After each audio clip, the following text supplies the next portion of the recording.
Welcome to All About Art. My name is Alexandra, and I'm an art historian, curator, and writer. Within this podcast, topics relating to art history, cultural policy, the art sector, as well as a large range of other art-related topics will be covered. Conducting critical discussions, having entertaining exchanges, or just enjoying some relaxing chats, All About Art is where you'll find it all. Join me in exploring and developing cultural discourse. Welcome to another episode of All About Art. In this episode, I sat down with Sophie Nowakowska, the artist manager and curator, whose Instagram handle makes a huge statement as the professional art bullshitter. Listen on to hear me ask Sophie about her Instagram and how she stays true to her opinions, meaning she voices her honest critique surrounding various exhibitions and artworks, while also being aware that her audience is vast.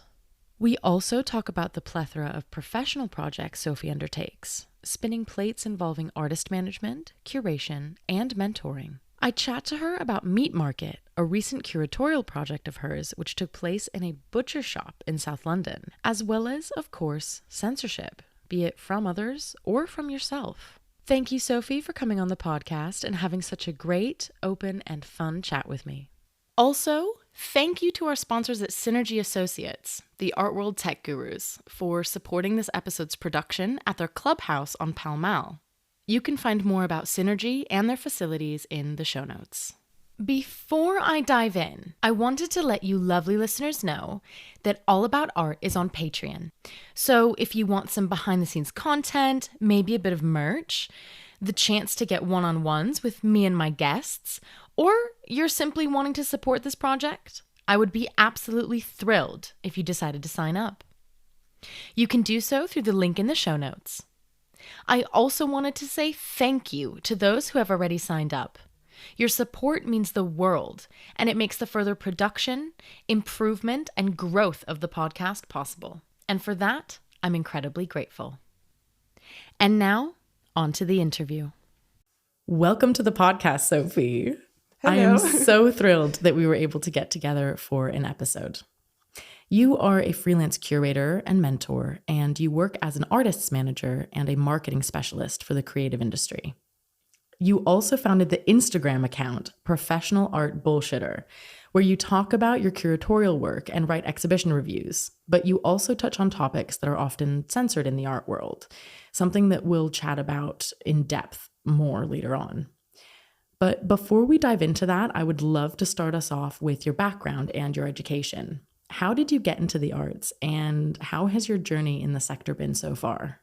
I grew up in Poland, where only painting and sculpture are considered as true art. At least that's how the public schools were presenting it to me. Mm-hmm. So I believe that there is only one road that you can take to enter the art world in Poland or become an artist, which is you have to attend the art school, art high school, and then go to Academy of Fine Arts. And just maybe after that, you will actually become an artist. So no one actually in my family is from the art world, but I was very lucky to have very supportive parents who always helped me to get some classes in painting or play guitar, piano, or any other hobbies that I wanted to try.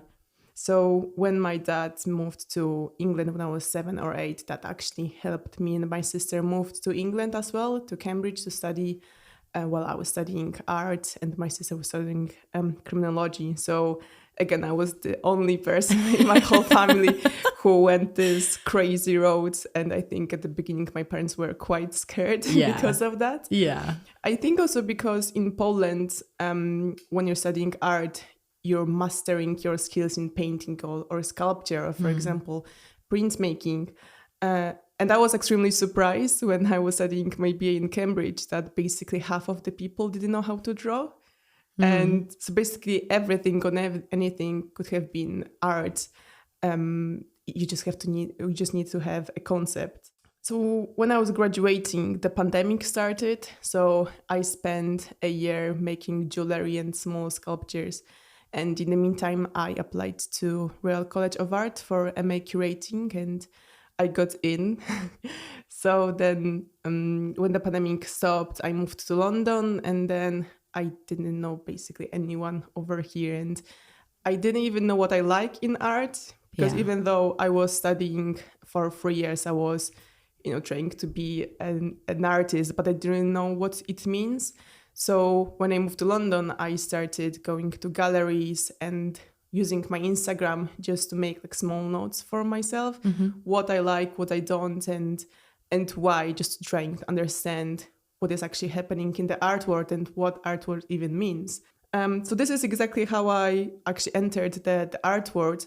I was going to the galleries and exhibitions, tagging all of the artists, and actually a lot of emerging artists are very happy to support you as well when you're supporting them. Yeah. So exactly, for me, entering the art world meant supporting others and documenting my journey. So in the meantime, it turned out that I'm quite good at marketing, and that a lot of art dealers, small galleries and artists actually need help with marketing, on developing their social media, because it very often just takes so much time and effort to actually prepare everything and then actually make the content. So I was helping with creating strategies, or even helping with the art fairs, like basically preparing the whole brand identity of how it's going to look. Yeah, a lot of art dealers, small galleries and artists actually needs help with their social media or marketing. So for the past few years, I've been working with different art fairs or on different projects that needed the development of their brand identity. And I was also watching how this very commercial art world, how repetitive, fake, and boring actually it is. Exactly, and how people are and how people are treating others without respect. Yeah. And I didn't want to be part of it. I really wanted to share my skills and my knowledge with others, with other people like me. So maybe those who don't really have that much experience or who are just starting in the art world. So this is where I also thought that doing more studio visits might be very beneficial for artists and for myself. So I was visiting a lot of studios, and this is how my journey with mentoring started, and then became the artist management. Yeah. I think that's a really important aspect to consider when, like, if people are listening in who might be starting their career or who might not know where to go when they're studying art history or studying curating or doing something along those lines. And I think it's so great to just say, like, it is really beneficial to ask to go to studios, to go meet artists, to go to exhibitions, to go see art. I think that stuff like that is really, really great. And like I want to stress that for like the next generation of like emerging arts and cultural professionals, I guess, is to be doing that, because that's also not only how you build a network, but it's also how you define your own taste. As you said, like, you weren't sure what you liked, what you didn't like. And so that's a really good way to build that. But I would love to structure this chat based off of all of the different hats that you wear, because there are quite a few that you juggle. The first thing I want to chat to you about is curating. And we can take the opportunity to talk about your most recent endeavor, which is titled Meat Market, and is taking place in May and in June in 2 iterations. I actually came to the opening on Thursday, but this podcast will unfortunately come out after both iterations are done. But I want to know, what was the inspiration behind it? And can you tell me about some of the challenges that you faced when putting it on? I think there were a lot of situations and inspirations that led me to this project. And I think, as I mentioned before, I was in the same situation as other artists not that long time ago. So I was also very struggling with selling my art, because I loved conceptual art. I loved making installations, or some of the artworks just existed for a very short period of time.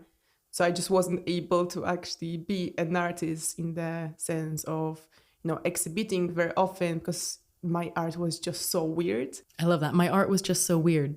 Exactly. A lot of my tutors told me that I should have a consistent practice, because once I leave the education, what am I going to do? I was making like huge installations, where I'm going to store them, or, what will happen with them after the exhibition. And that was a huge problem for me and also for other people who were encouraged to be experimental, but at the same time, tutors weren't telling us how to actually maintain our practice after the education. And even now, studying at the Real College of Art, it's exactly the same. But I know that a lot of painters and sculptors who do need a lot of space and light, they really struggle to get out from the education and then find a space or like even the mindset to continue what they've been doing at education, because there's no one leading them anymore, which is extremely stressful when people are telling you that you should keep going and keep going, applying for opportunities. But there are just so many other people who are in London as well. I got bored of seeing safe and decorative art in just white cube spaces. Also because it's quite unnatural, like how often do you actually spend time in a space without any furniture, with extremely white walls? Yeah. So I basically founded a space, which was weird. It was smelly, dark, and super unsafe. Yeah, I know. Just like for listeners who haven't been able to go to Meat Market, when I was there on Thursday, it's in an old butcher's shop. And there are these stairs that are so precarious. And Sophie had the idea to thankfully put like a rope there that you could pull yourself up. And like, it looked daunting, but it was fine to get up and down. I was wearing a skirt. Like, it was okay. It was doable. But I mean, when I was going in the back rooms where, I think it used to be the old fridge, maybe, it did have a slight tinge in terms of like the smell was still left over a bit. Like it really did stimulate all of the senses in a way, because it was quite like dark, and then you're looking in the corners and you're thinking about the previous history of the space, but then you're also smelling the previous history of the space, but then you're looking at a work that relates to the space in a way, but also is just a complete like juxtaposition to what was happening beforehand. Yeah, I think that this is exactly why artists really enjoyed working over there. Yeah. Because I invited them to do whatever they wanted. So they came in, looked at the space, and then they just started experimenting with their ideas and the concept of this space. So basically, I invited artists who were making bold art, and because of that, they were struggling very often. So one of the challenges was that it took me 4 months full time to actually put this show up. When you're working as a freelance curator, it's marketing, it's answering emails, visiting artists. And because I invited 26 artists to the whole project. 26? Yeah, because there's 13. Oh, because of the two. Oh, wow. Yeah, it took me, I still didn't manage to actually visit all of them, but exactly, even if I was visiting only 2 artists in one day, then, traveling, talking to them, and then, really spending a lot of time to understand what they are doing, why they're struggling, so that I can actually help them with this project. Because for me, it wasn't only important to exhibit their art, because, well, I know that there aren't as many opportunities for sculptors or people who make art that is not for sale. Yeah. But I really wanted to support them marketing or with mentoring. So another extremely big struggle was to actually pay for everything. And I think a lot of people were wondering how I actually managed to pay for it. The first price that I got from the landlord, it was very high, but I thought that I really believe in this project and I can make it happen. So I agreed to it. Then I started organizing everything.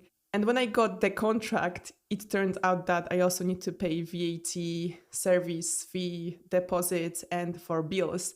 So it was just horrible.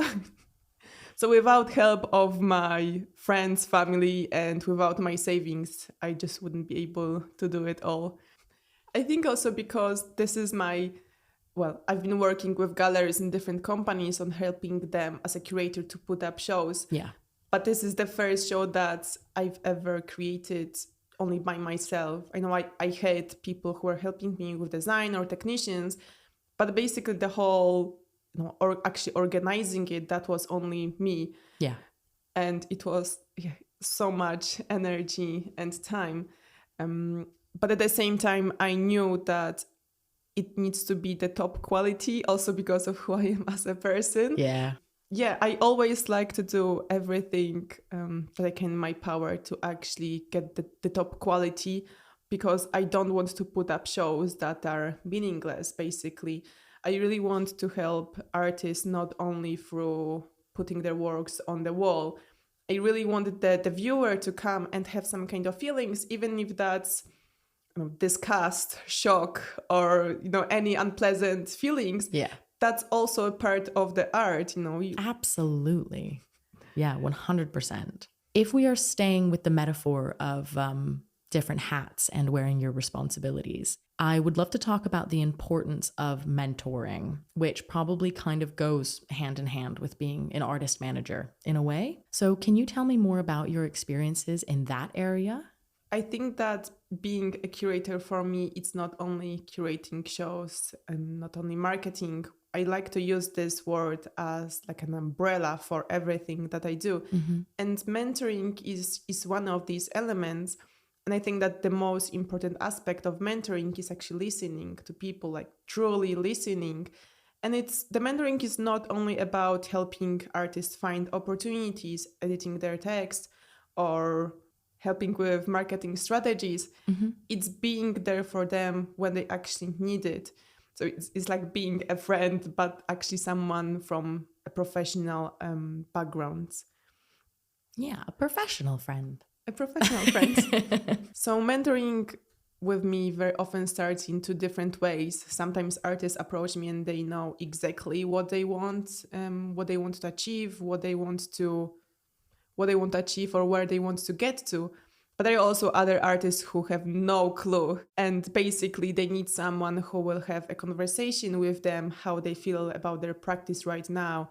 Do they feel like they can work maybe on something, or whether they should follow everyone else applying for opportunities, or maybe find a sponsorship or find an institution with which they can collaborate. So I talk to them and then try to define the next steps. If I may say, like, that sounds really, really invaluable. Like, it sounds like, because we always say, you need to find what's right for you, or if you're going to approach a gallery, you need to find what's right for you, or like look at which gallery is right for you, and so on and so forth.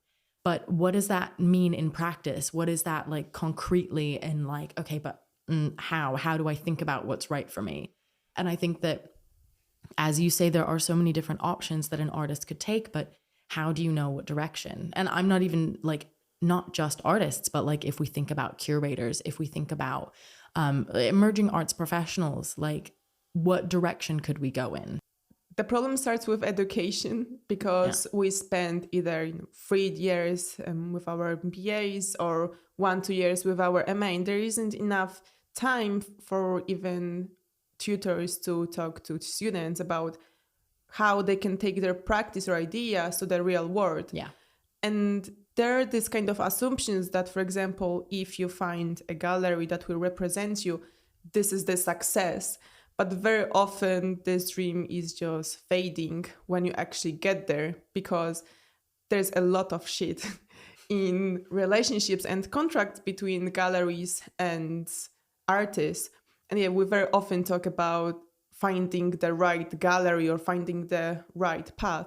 But it's extremely difficult when you have this kind of ideas created by the society or maybe even the environment around you, because everyone is trying to get the gallery, everyone's trying to sell their works. But what if you're someone who exactly don't have products or don't have art or even practice? It doesn't really matter if you're an artist or a curator. What if you cannot monetize your skills or your art? So this is where I think mentor is quite helpful, because they can look at your practice from a different perspective. They look what is happening in your life or in your career, and then they try to find answers or at least help you get to the next stage. I definitely think that that's really important, because I think for some people mentoring is such a unknown realm of something like as a possibility. And I think that, I do mentoring for the UCL Art Business Society. However, I think it's a little bit different because it's a group of people, not one-on-one per se. So it takes a little bit of a different form. But I also had a mentor who is based in Austria who actually kind of helped guide me through the process of putting on the All About Art anniversary party. And so this person was actually quite instrumental in helping me structure, like she helped me put together an event proposal because I was like, I have no idea where to start. And she was like, look at mine and I can like help. This is what I think would be good for yours and what you should take from this. And I'm showing you an example. Like it was so helpful and like, it's so amazing. And actually, yeah, I think mentoring is so valuable and it's something that's underrated in a way. Definitely. I think a lot of artists or even just creative participants, they think that investing in their practice is only through buying, for example, materials for their painting. And when you think about investing £30 per year, for example, for some kind of membership like VAA, so Visual Artists Association or Artist Newsletter, we think, oh, that's actually quite a lot, £30 per year. But it's actually not. When you think about how much you pay for going to a cinema or going to a restaurant, that's just one night off, basically. I know it's extremely hard to find a mentor. So there aren't that many curators or maybe artist advisors who are visible or available to everyone because very often they already have a lot of work to do. But I also have a mentor, so it just happened through the friendship with another curator who also helped me a lot with putting up mid-market project. Because even though I knew how to do it within the commercial art world, there were so many aspects I didn't know how to do it only by myself, only because there were so many of them. And he had way more experience in that. You don't have to find a professional mentor. It can be your friend. It can be someone who just have more experience than you. And as we talked during the panel discussion a few weeks ago, it's worth asking questions and asking for help because otherwise, how would someone actually know? And how would they know that you actually need this help? Or no one will answer your question if you don't ask it. So being even just vulnerable to say that I don't know something or that I need help, it's very normal. And if someone is helping you, it's very possible that you will help them with something in the future. Yeah. So it's like an exchange, and then mutual support in the art world is extremely important. Yeah, I completely agree. And I think that because you mentioned the panel talk, which actually is connected to my next question, so I'll ask that in a second. But it's very much this aspect of being open to approaching someone or seeking out advice. And I cannot stress this enough, my belief in not keeping your goals quiet and not keeping your struggles or your questions quiet. I think that it's so important to open it up to people because people are willing to speak. People are willing to help.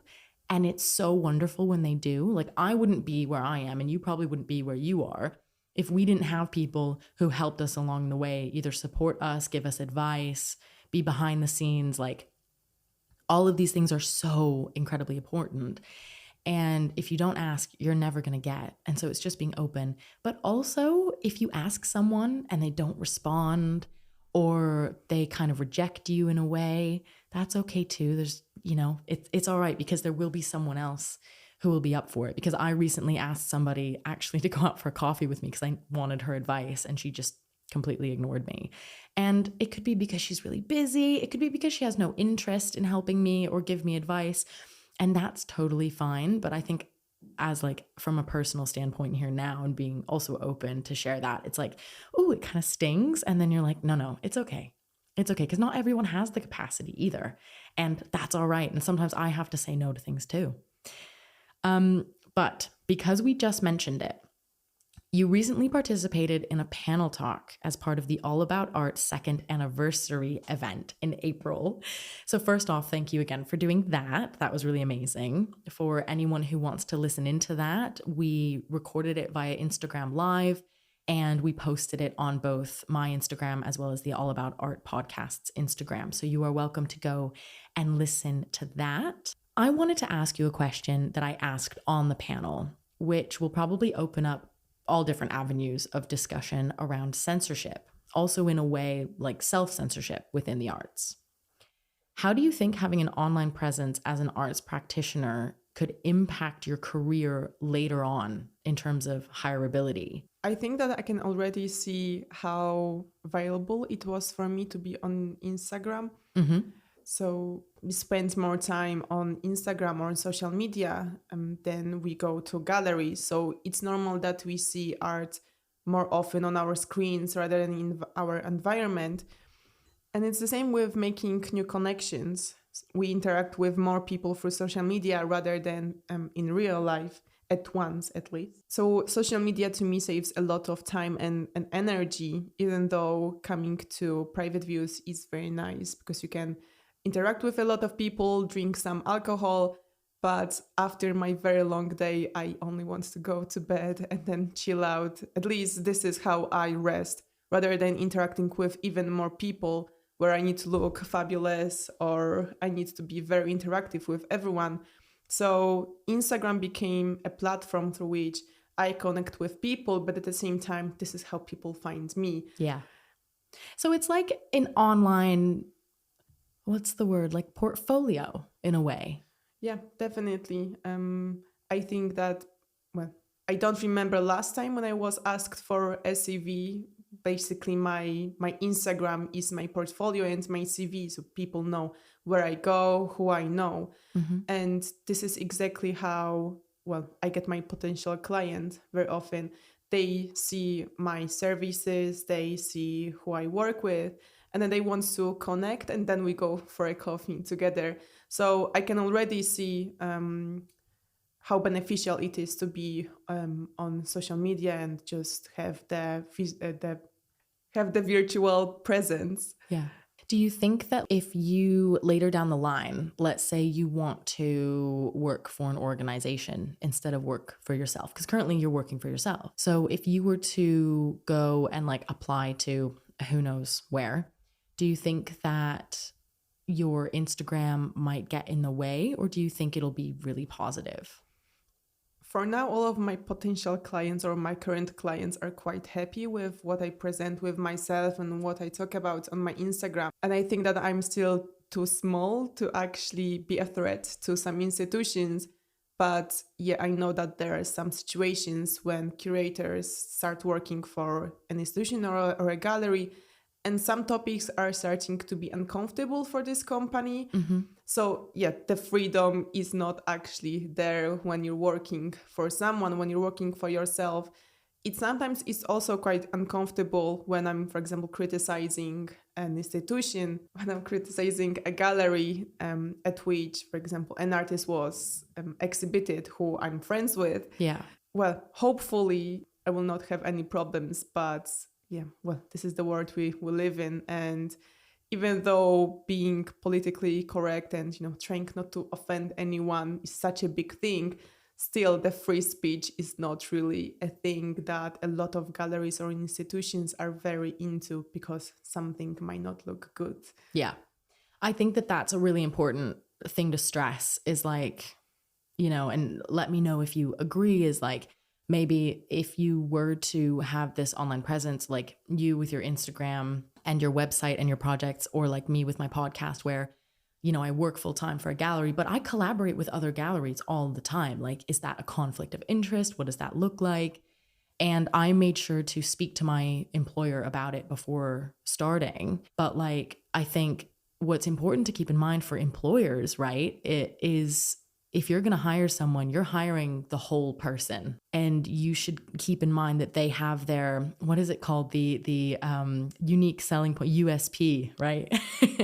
So like people have their USPs, I guess, in a way. And part of that is their critical thinking, or the way that they approach sharing their opinions, or the way that they look at things in a different light. Because God, it would be so boring if people always had the same opinions and all agreed on what was good or what was bad, right? And I think it's so important to stress that. As like a side question with that, what was the inspiration behind your Instagram handle? Because how do you feel that people react to it? So everything started when I was doing my BA and researching the origins of creativity, authorship, and originality.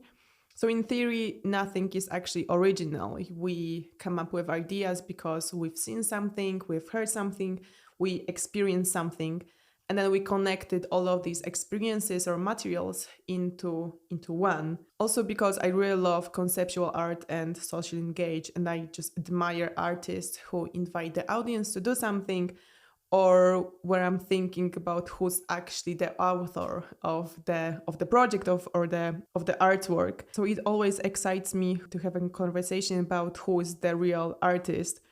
So some of the artists have a lot of assistants or even manufacturers, even though they are the authors of the idea. They're, as a person or as a human being, they're very often not able to make something by themselves because sometimes it's just too big or it's just too demanding.